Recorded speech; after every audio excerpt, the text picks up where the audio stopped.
Hello. Hello. Happy Monday. How is everyone? Okay.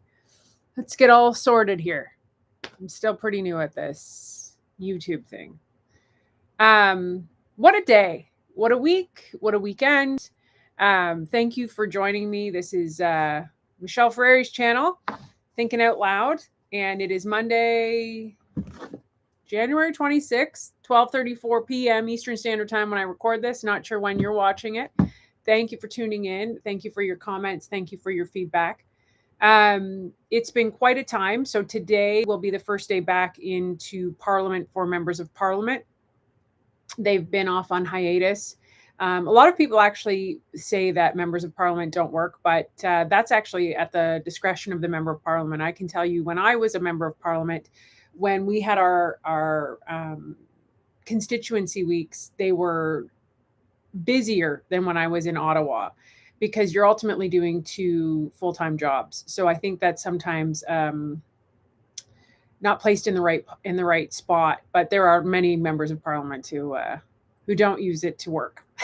So I won't take that away, but that's like any industry, and anybody who's good or bad at their job. Okay, so we got people on here. You guys can hear me okay? That's what I'm more worried about than anything, because I've had that problem in the past.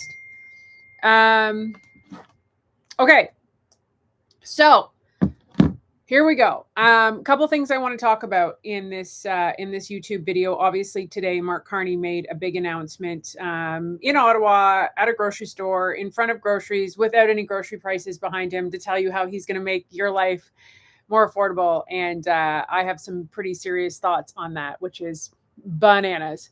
We're going to talk about, is there an election? And we're going to talk about China, Trump, what's coming up, and the Conservative Convention. So thank you guys so much for being here and listening to me think out loud. Okay, so Mark Carney does this news conference this morning in Ottawa, and the idea is that he is going to give you a GST rebate on your groceries to make life more affordable. Now, for those of you who don't remember, Mark Carney ran an election saying you can judge me by the grocery prices. Well, I'm going to give you a few stats here to put it into context of how brutal it is. Now, I don't probably need to tell you a lot of this, because I'm assuming that you go to the grocery store, and like me, you walk through the grocery store and you go, what the actual F? Like, how is anybody supposed to be able to afford this?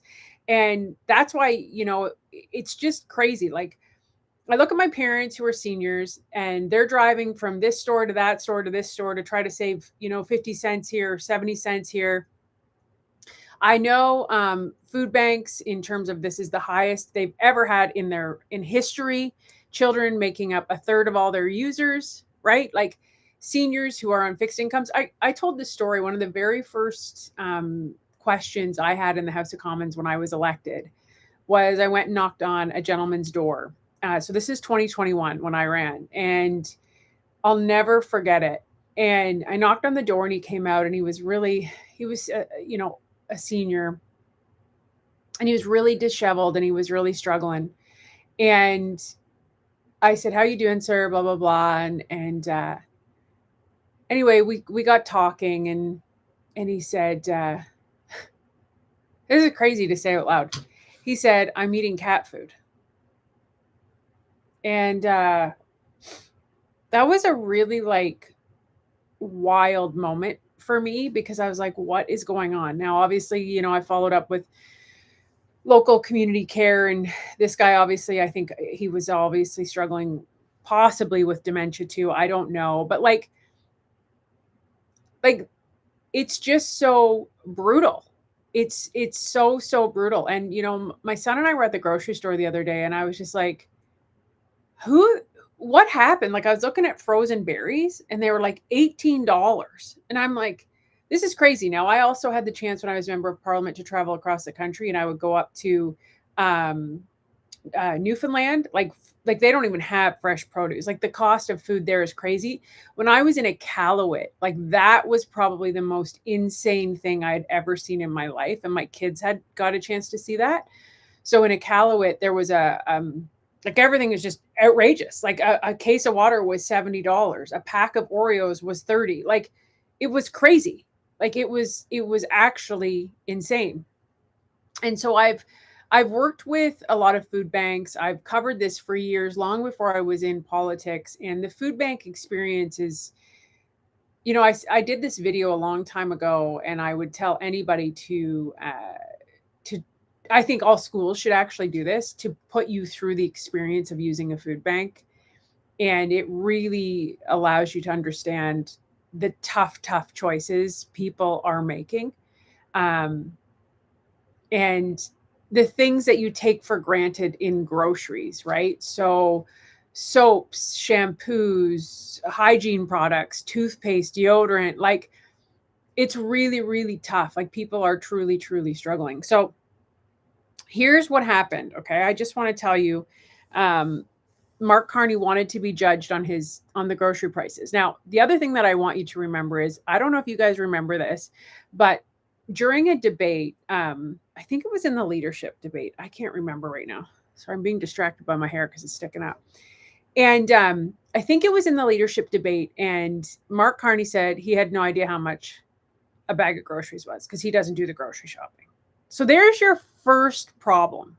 When the person in charge of making decisions is so far removed from the people on the ground, the decisions are going to be wrong and bad. Okay. So I just want to read some of these stats for you. Okay. Food inflation now is twice as high as it is in the United States, and has doubled since Mark Carney became prime minister. Okay. So that's the first thing. And you've heard us talk about, like conservatives talk about carbon tax over and over and over again. And I want to just read this one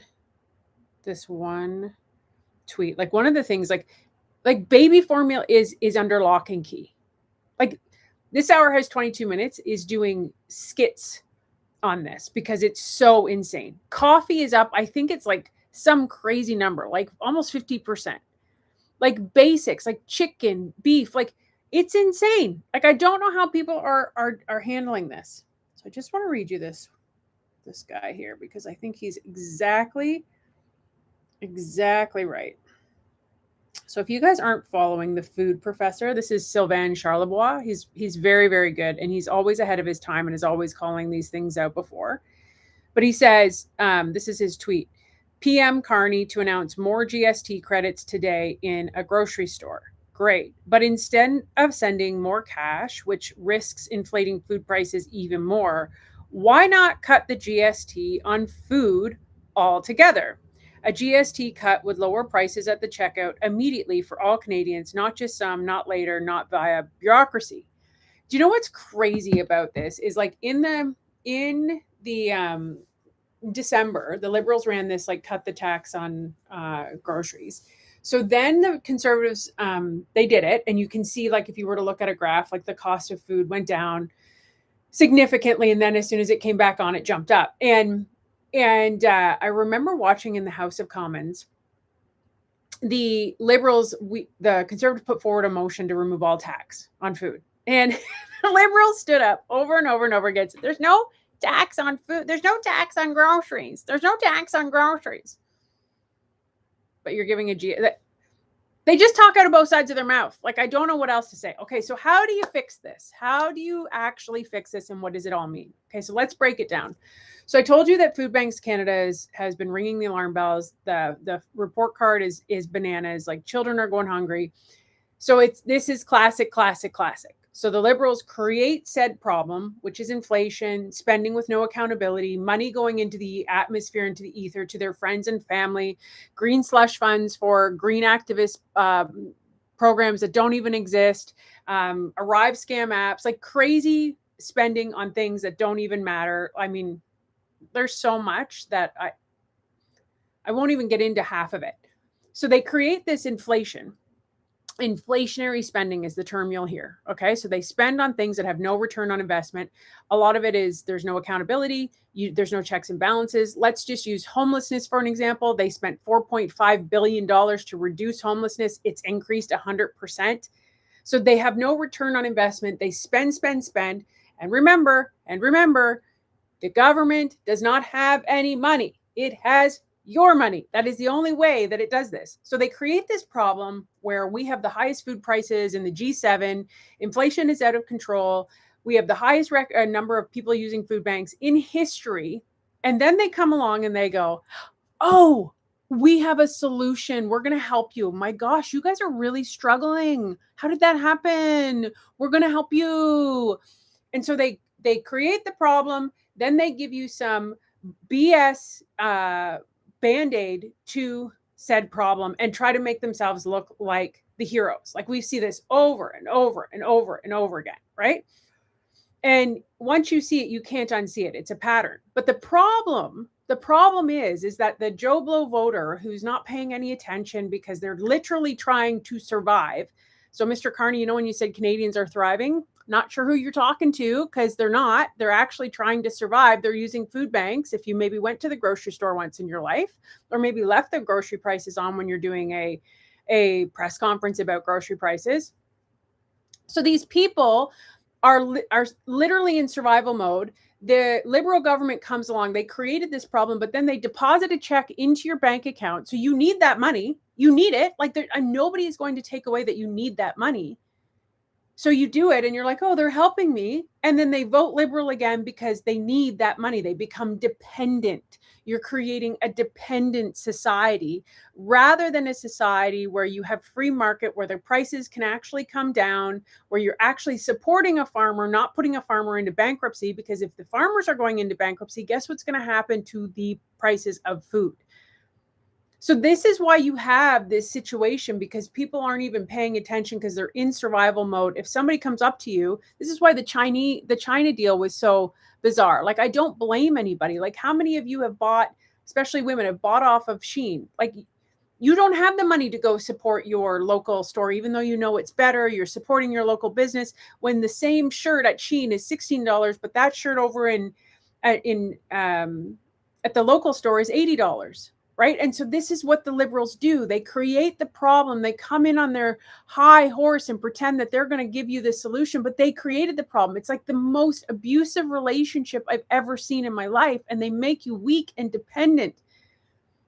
And it's brutal. So that's what this is going to do. And even though the people need this so badly right now and so desperately, long term, it is going to further worsen this problem of dependence and high prices.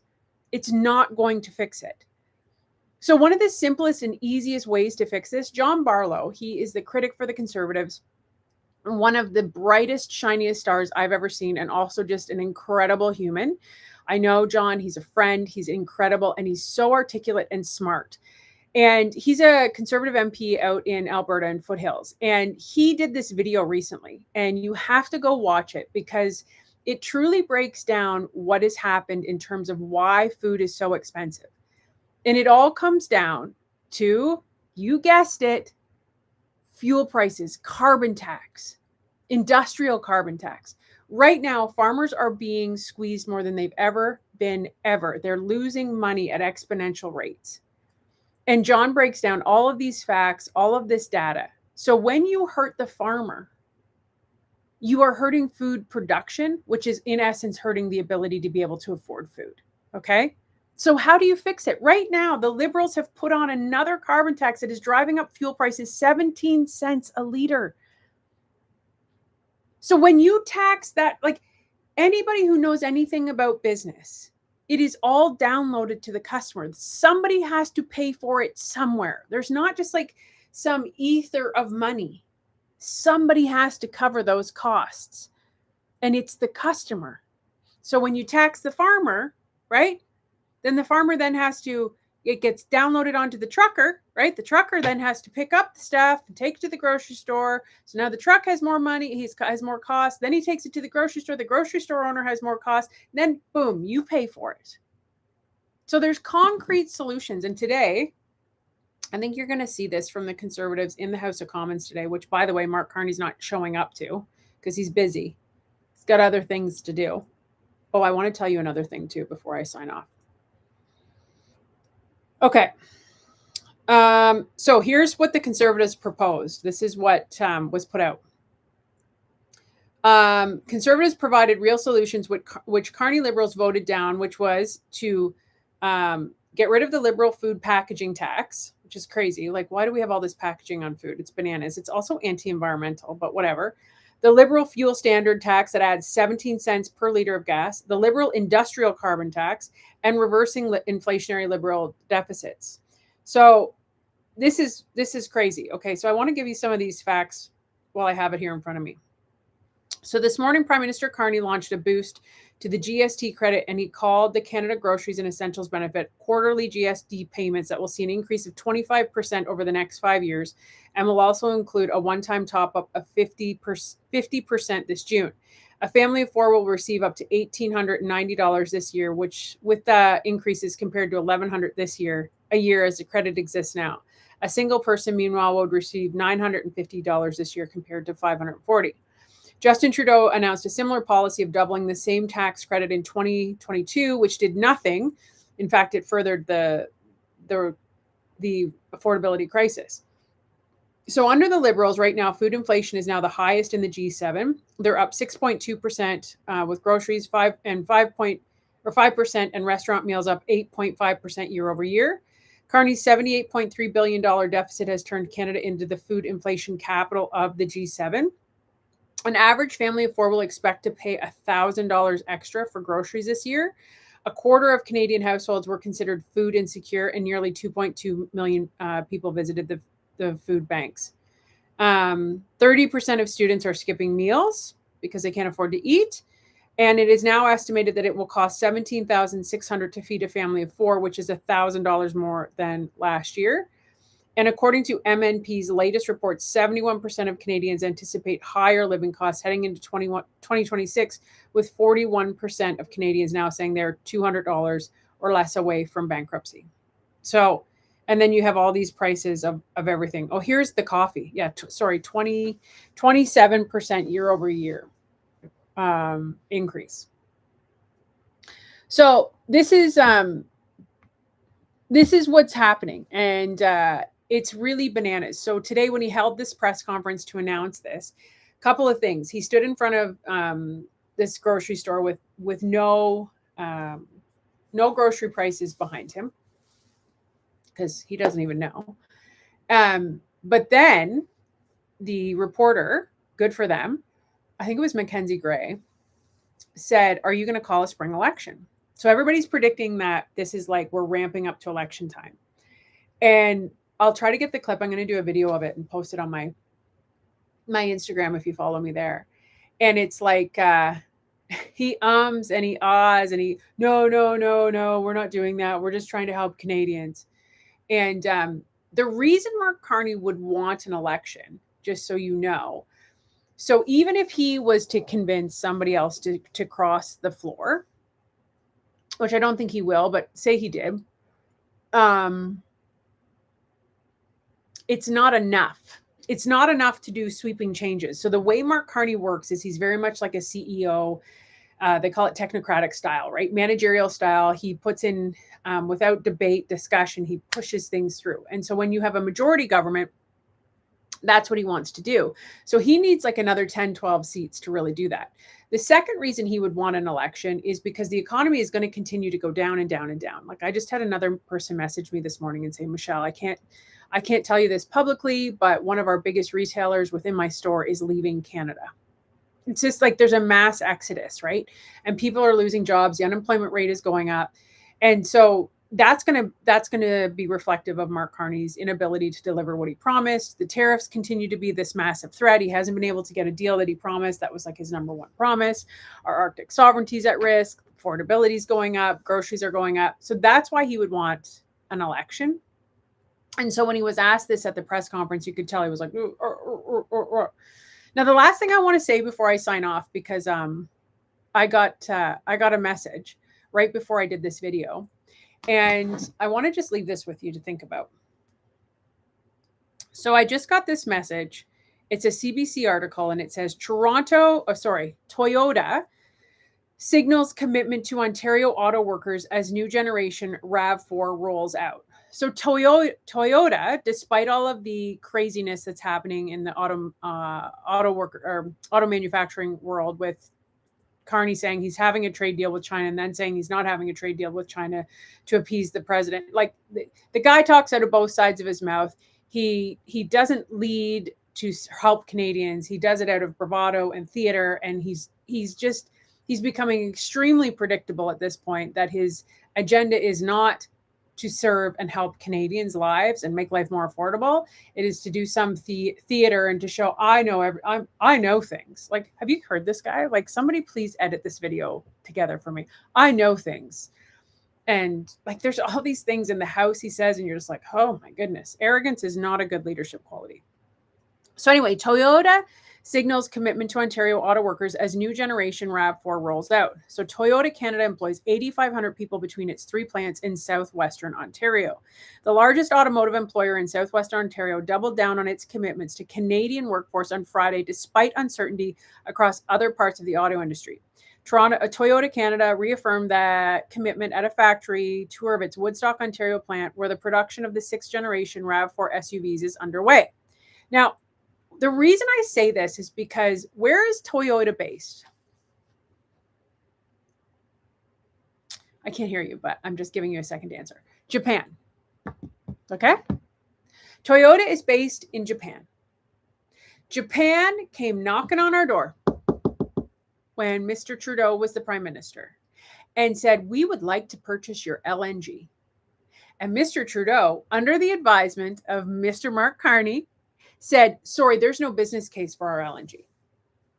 And Japan said, okay, well, we'll go give our billions of dollars to another country then. And they did.